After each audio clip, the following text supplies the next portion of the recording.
مشاهدينا مرحبا بكم في حوارات السياق. كان لافتا موقف لاعبي المنتخب الإيراني مع عزف النشيد الوطني قبل مباراتهم الافتتاحية في كأس العالم ضد إنجلترا يوم الاثنين، حيث التزم جميعهم الصمت ولم يرددوا كلمات النشيد الوطني. وجاء قرار التزام الصمت بعد يوم من حديث قائد الفريق إحسان حج صفي المتضامن مع الاحتجاجات في إيران، والتي بدأت قبل شهرين بعد وفاة محسا ميني في الحجز، بعد أن تم توقيفها من شرطة الآداب بتهمة ارتداء حجاب غير لائق. عموما للمزيد من المتابعة حول هذا الملف ينضم إلينا سينا ازودي، الباحث الزائر والمحاضر للشؤون الدولية في معهد دراسات الشرق الأوسط بجامعة جورج واشنطن. أستاذ سينا، مرحبا بك معنا. Thank you for having me. دعنا نبدأ بتعليقك حول موقف الفريق الوطني الإيراني بالتزام الصمت أثناء عزف النشيد الإيراني. Well, the Iranian national team was under a lot of pressure, especially after the meeting that they had with President Raisi, and given what's happening in Iran with the protests and the killings and all that, and they were facing a lot of criticism for basically not supporting the people. And I believe that with refusing to sing the national anthem, they wanted to express their support and solidarity with the people of Iran. الاحتجاجات في إيران مستمرة للأسبوع العاشر على التوالي. ما الرسالة هنا؟ Well, it initially started as a reaction or a response to the killing of Miss Mahsa Amini in the custody of Iranian police. But instead of really trying to right the wrong, the Iranian government responded by cracking down on the protesters, killing more people, more crackdown. And it is widespread now in the country. But I think there are two very important messages coming out. One is that the people you see on the streets are very young people. They did not participate in the Iranian Revolution of 1979. They did not participate in the Iran-Iraq war. So they are, in a way, ideologically disconnected with the values that the revolution wanted to promote. They are savvy Instagram users. Most of these people grew up with internet, Instagram, social media. So that's so the message is there's a new generation that is completely disconnected with the revolution and the ideals of the revolution. That's one message. And I think the second message is the participation of women. And when I say participation, it really means the leadership. You're seeing that the protest started because of the death of a woman in Tehran. And then you're seeing more women actively in the protests. A number of women have been killed by Iranian security forces. So I think that if the question is, what are the messages? I think two important messages. One is the new generation that Islamic Republic has been disconnected with. And second, there are women who are opposing the mandatory hijab, which according, by the way, to the statistics of the Iranian government, a majority of Iranian women do not agree or oppose mandatory hijab law. حتى الآن ليس هناك من قيادة لهذه الاحتجاجات. هل هذا يضعفها أم يقويها؟ I think that it's both an advantage and a disadvantage. Advantage in a sense that during 2009 Green Movement, once the leaders of opposition, the former Speaker of Parliament, Mr. Karoubi, and the former Prime Minister Mousavi, when they were put under house arrest, the protests died down. So by not having an actual leader or a specific figure, it's their advantage because people are on the streets, it's spontaneous, and they're not taking any directions from anyone. That's one advantage.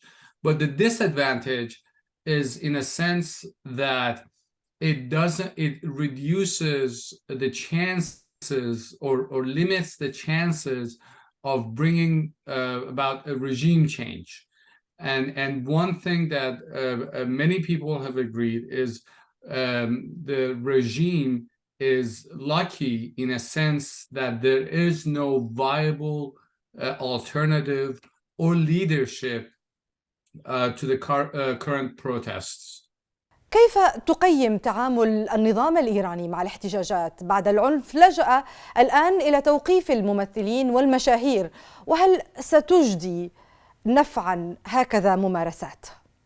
I think in short term obviously works in creating fear and to intimidate others so that they do not participate in the protests.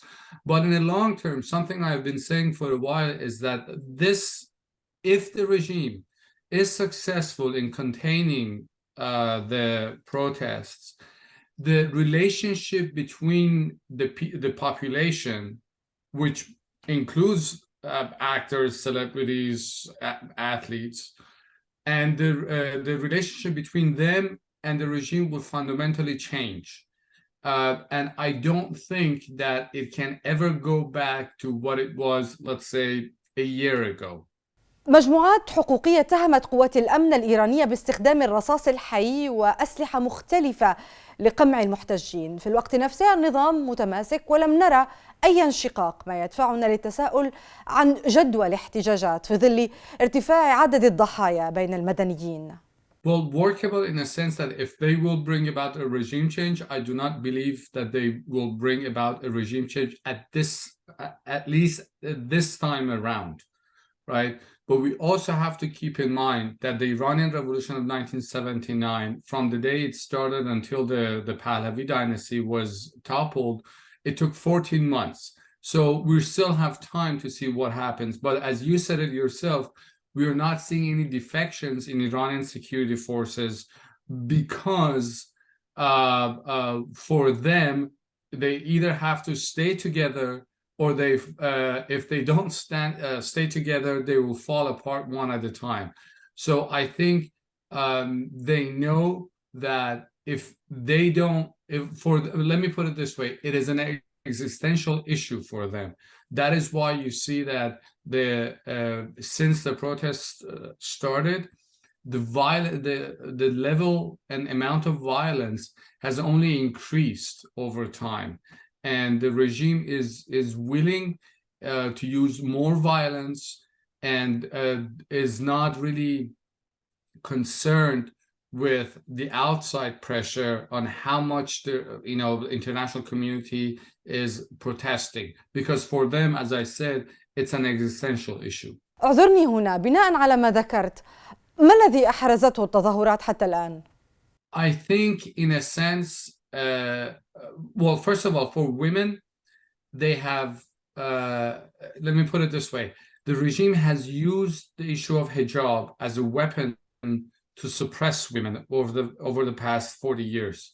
Now, during these protests, women have used the same weapon that the regime used against them as an instrument to defy the regime by not wearing hijab, by coming to the streets without hijab.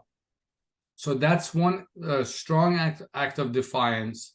The fact that now our women are coming to the streets without hijab, I think that this is one great achievement, even if the regime in the future does not relax the mandatory hijab laws, which I don't think it's happening.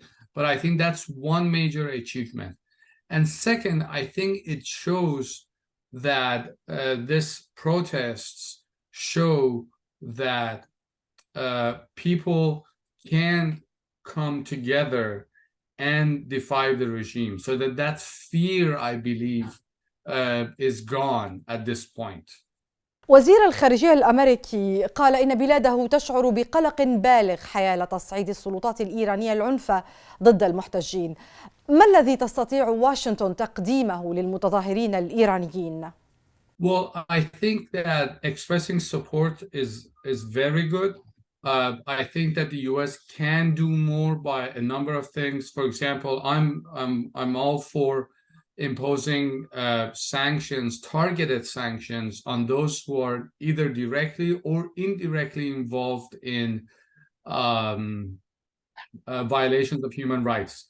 But at the same time, we have to keep in mind that the economic sanctions that the US has imposed on Iran, it has actually targeted the population. It has not targeted the regime and those who are connected to the regime. It's really the population that is stuck between the of a brutal regime that suppresses its own people and the economic chokehold of the United States. So it's something that we also have to keep in mind.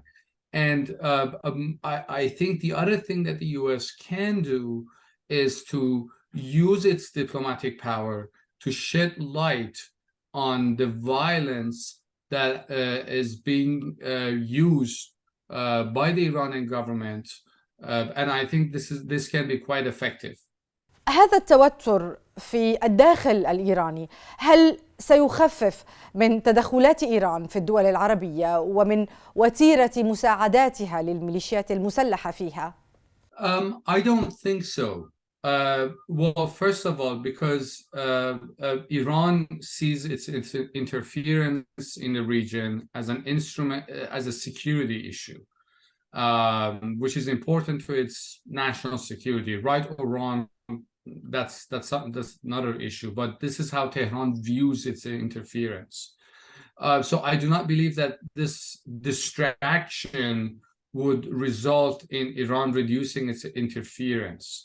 Second, I think that just to make the point that we are not weak or distracted, Iran will increase its attacks. Think of, for example, what Iran has been doing in the Kurdish region of Iraq. And the third issue, I think that these groups are not really taking orders from Tehran at all times. They are supported by Iran, but they're not always taking orders from Tehran directly. So they are, in a way, operating semi-independently of Tehran. That is not to say that they're not being supported from Tehran. Yes, they are absolutely supported. There is no question on that. But I think that they've grown to have some sort of decision-making inside themselves. أستاذ سينا، شكرا للمشاركة معنا في حوارات السياق. Thank you very much. مشاهدينا، شكرا على طيب المتابعة. إلى الملتقى.